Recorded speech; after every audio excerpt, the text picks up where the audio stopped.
با سلامی دوباره به بیننده عزیز رادیو آزادی، بازم شالگل خوجه هستم در روبروی شما و حاضرم که برایتان سرخط خبرهای مهم تاجیکستان و جهان را برسانم. موضوعهایی که ما بعداً در برنامه خبری رادیو آزادی که طریق پخش مستقیم پیشنهاد شما می شود برای شما ارائه خواهیم کرد و فراموش نکنید که شما این برنامه ما را میتونید در آزادی ویدیو که کانال مخصوص ما در یوتیوب است تماشا کنید. خب روز جمعه یعنی فرد و مسلمانان تاجیکستان عید سعید فطر رو جشن میگیرند و در عرفه این جشن همزمان دوستداران فوتبال امکان دارند که مراسم رسمی افتتاح جام جهانی فوتبال 2018 رو که در روسیه برگزار می شود تماشا کنند.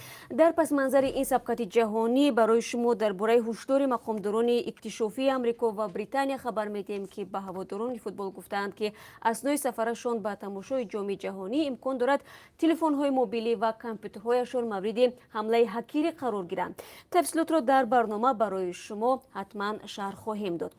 خب چون از رمضان گفتیم این شب روز بازارهای تاجیکستان سر و دم است و ساکنان برای دسترخوان عیدانه خود محصولات میخرند. نگاهی میاندازیم به کلانترین بازار در جنوب تاجیکستان که آنجا یارمارک فروشی محصولات نیازی اول تشکیل شده است و همراه با شما میبینیم که تاجران برای دسترخوان مردم کدام نوع محصولات را پیشنهاد دارند. البته اکثر خانواده ها در این روزها چون معمول برای تجلیل از عید و آرایش دسترخوان به پول نیاز دارند. مبلغی که پیوندانشان از روسیه میفرستند و یا پسندازهایشان که در بانک به اصطلاح یخ کرده است. در نمایندگی برخی از بانک ها به مصاحبان رادیو آزادی گفتند که برای گرفتن مبلغ‌هایشان بعد عید رمضان به آنها مراجعت کنند. بعضی حتی مجبور شدند برای گرفتن پول انتقال کرده نزدیکانشان از منطقه‌های دوردست به پایتخت بیایند. چون چرا این موضوع رو شما میتونید در یک گزارش ویژه در برنامه خبری بعد از کمتر از 3 ساعت دیگر تماشا کنید. با گذشت 8 سال از مرگ مرموز یک ساکن شهر خوجند، مرکز مستقل حفظ حقوق انسان تقاضا دارد که تفتیش این حادثه از سر گرفته شود. پیوندان این ساکن ففتیده دعوا دارند که او بر اثر شکنجه میلیسه ها جان باخته است و مرکز مستقل به حفظ حقوق انسان در کشال یافتن تحقیق این قضیه دوستانی کل را عیبدار میکند که نمیخواهد این حادثه را تفتیش کند. بحث مرکز با دادستانی کل در این زمینه در دادگاه شروع شد. همکاران ما در شروع این مرافعه اشتراک داشتند و برایتان در این زمینه یک گزارش را پیشنهاد میکنم. و یک موضوع دیگری ما نیز مربوط به دادگاه است. دادگاه نایه حصار یک ساکن این نایه را به آن وظف کرد که به جمال الدین منصورов یک از چهره‌های شناخته کشور برای پس زدن شأن و شرف بیش از 13,000 تومان بپردازد. این هم در حالی است که قبلا این ساکن نویه جمال الدین منصورов رو در دست داشتن قتل پدرش در سالهای 90 عیبدار کرده بود و از دادگاه خواست که او مجازات شود.